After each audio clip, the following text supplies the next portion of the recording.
This is the 1997 Toyota Supra JZA80 Mark IV. It's one of the most iconic Japanese cars from the 1990s, and alongside the Nissan Skyline, one of the most iconic Japanese cars of all time. Produced between 1993 and 2002, it became an icon and a legend in the car world for two main reasons. Number one, the engine.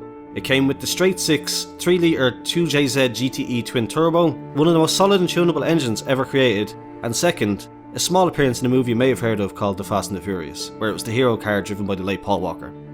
Since going out of production in the USA in 1998, followed by Japan and therefore the world in 2002, it's been almost 20 years since we last saw a Supra roll off the production line. And fans' pleas for a successor to the JZA80 have fallen on deaf ears. Until now.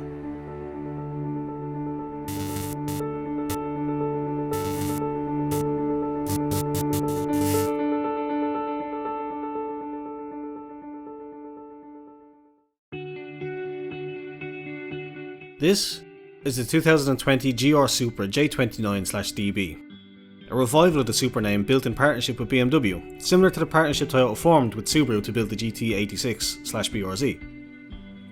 Based on the G29 BMW Z4 platform, it's been a controversial return of a legend. Many critics say it's just a BMW Z4 with a Supra badge, citing the almost entirely BMW sourced interior bits and the fact that both engine variants are BMW based. So, are they right?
I don't think so, and let me explain why. Yes, it's true that these interior bits are from a BMW. All of these little bits, the stock, some of the like the buttons and that kind of thing, they're all taken from the BMW factory floor.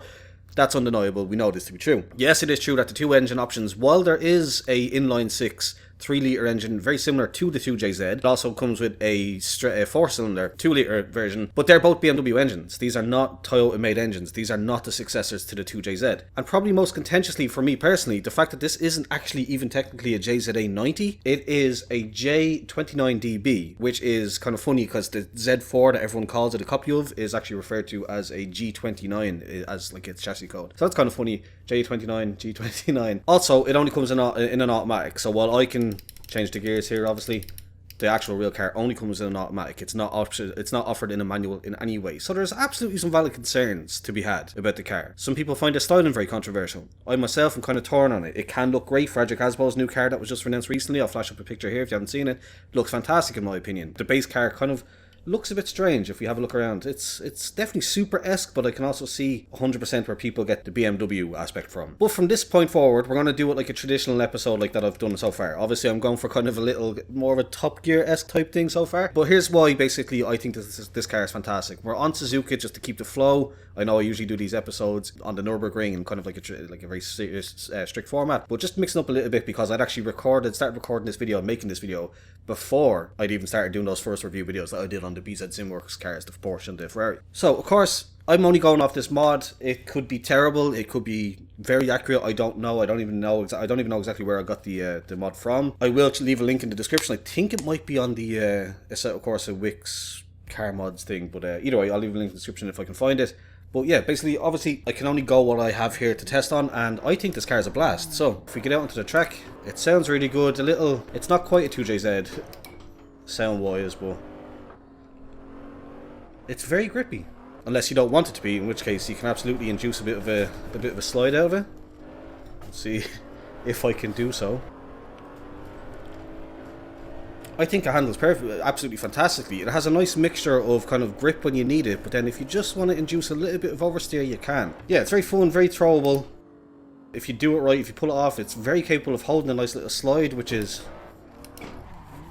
Oh, I am not the best driver, obviously, so I may struggle to do it, but yeah, it definitely feels good. Like, it's definitely a fun car to drive. That's no doubt about that. You might say, yeah, it's lost. It's a fun car in its own right, but it's not a Supra. Don't put the Supra name on it. When I feel the kind of slidiness to it, I can't help but lump it in with something like the GT86, where that's one of its classic traits, the kind of reasonable amount of horsepower and the skinny little tyres that they put on it. I don't actually know what size tyres are on this thing, but it definitely has that same amount of kind of just fun chuckability to it, which is just an absolute blast to experience. Let's see if we can get a bit of a slide going here. Yeah. It puts a smile on your face, what can I say? I mean, it's not the quickest thing in the world. Here we are in 5th gear, we're doing 115, 120 down the main straight. Apparently has 8 gears. Let's put that to the test. Yeah. Okay. But again, for as much as it's absolutely chuckable, it's definitely just kind of something that you can put the foot down, kind of drive a little more, not gingerly, but a bit more carefully, a bit more considerately, and actually have a blast if you're not into the slidey stuff. A little bit of understeer, dragging us out a little bit wide, but that's fine. It just feels nice. Like, again, you can, it's got this lovely balance of like planted, and you can put your foot down, the power amount is just right, the power delivery is just right, and also if you want, you can just kind of step it into that oversteer territory just a little bit. Like so. And it is just delightfully catchable for the most part. Well, yeah, definitely, if you're more talented and more skilled, it's definitely got that ability to just to have a little fun with it if you want. Let's see if we can...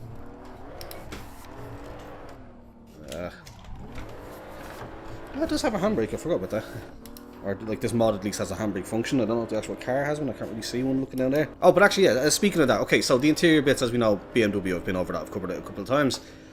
But how does it look as far as this mod goes? It looks good. Like, it's a nice, cool little interior to be in. You can see that Toyota Supra kind of screen in the middle there. It's kind of the future of things now, not really having a center console in the traditional fashion, just one big screen, like with the Teslas and EVs and that. See, that was just a lovely little slide throughout the whole exit of that corner there that I completely controlled fine, like. Even a driver of my relatively modest capabilities, shall we say. But yeah, just having a look around, it looks great. Steering wheel could be a bit, I don't know, it's just a bit gaudy with the red and the white stitch and that kind of thing. I don't know, I think it could look cooler. I think if that little grey bit below the airbag, if that was gone, I think if that was cut out, I think that would look a lot cooler to me. Just personally, I don't know, there's just something about it. Does look a bit kind of big and bulky. Maybe that's a safety thing or something, but yeah, like the interior, if you look at the kind of the way that the air vents and stuff like that are done, it's not bad. It's not bad at all. Yeah, it might be from BMW, but the weirdest thing, here's the weird thing about it. People say that taking bits from the BMW it comes off as almost like a negative thing, where it's like, well, BMW are one of the best and highly respected car brands in the world. Like, they make some of the best cars. Like, it's not exactly a bad thing. I can see where obviously the point of the argument is that it's not that it's bad that it's a BMW, it's bad that it's not a Toyota, rather. But I think that just comes down to the market. Like, it's not a time. I think that was the official reason that they gave as well, if they were ever asked about a Toyota. Why they worked with Subaru and didn't just make the return of the 86 by themselves. They said, well, it wasn't financially viable at the time to do it by themselves, because it was just people weren't buying rear-wheel drive sporty cars. Like, that wasn't what the market was looking for. I think at that time is when the boom for the big kind of SUVs, as we kick out a nice little slide again, kind of like crossovers, SUVs, like kind of soccer mom cars was kind of booming. That's what people wanted. So you have to give them credit for actually still doing it. Oh, handbrake didn't help me there. You have to give them credit for still doing it, for still attempting and knocking it out of the park with the GT86. It's kind of universally well loved. And I think in time, this will be the same case with the Supra. People will kind of realise, well, yeah, okay, with everything going on in the world over these last couple of years, maybe the Toyota Supra shouldn't have come back, or like, not that it shouldn't have, but again, just wasn't the kind of right market for it. So it does explain why they felt the need to get a partner in here. But yeah, little dab of a handbrake and it just ducks out lovely. But yeah, so that's my personal opinion of why I think that they chose to do it. I think they absolutely could have just made a Supra and had it be the JZA90 and had the 3JZ or whatever you want to call it, but it just wasn't financially doable. So having the help from BMW to give them some of the parts that they needed and supply the engines. It could have been worse. Like, they could have gone with a worse manufacturer. They could have gone it themselves and done it on a budget and had it come out terrible. But I don't think they did. It was obviously never going to be everybody's ideal dream car by any means, like, cause just so, as I said, it's just got such a huge fan base now from the Fast and Furious movies and that like, there's just so many people that are too passionate about it that they were never ever going to please everybody, and they did the best that they could. I don't think, again, it's something that will probably be, it's not appreciated in its own time, and maybe stuff like Frederick Asbo using it in FD, maybe stuff like maybe having it in the next Fast and Furious as a tribute car or something like that. Maybe those kind of things will soften the harsh kind of public image that it has for the most part. If it still has that now, these are opinions that I'm based on around when it first came out and when it was first revealed, the kind of partnership with Toyota, or with BMW rather. Cool little car. As for this mod itself, again, I should touch on the mod. I talking about it as if I'm talking about the real car here. Just for the mod itself, it's really well done. Again, I'm basing all these kind of things about the physics and the chuckability and slidability. I'm obviously talking about the mod here. Don't know how accurate it is. It might be nothing like the real car, but whoever did the mod has done a great job. Again, as far as the quality and the sound, it's fantastic. Like, it's actually really, really well done. There had been an earlier version, if I'm not mistaken, that had a lot of problems. It looked alright-ish. Like the interior was in bits and the physics weren't great. This one's really good. It's really good. It's a really good drive. Like, it inspired, just downloading and trying this mod inspired this video. Long before, as I said, I was doing them kind of like, I started doing those mod review videos. This is from, geez, I started this project first probably half a year ago or so. So yeah, great little mod. Sounds great, drives great, cool car. Toyota Supra's back. That's about it, I think. I'll finish up this lap and try and get in one more, like, somewhat slide. Oh no, we're going out. And I'll wrap it up there. I'll pull it into the pits at the end and we shall call it a day. Because I think he's get the gist. It's definitely worth a try though.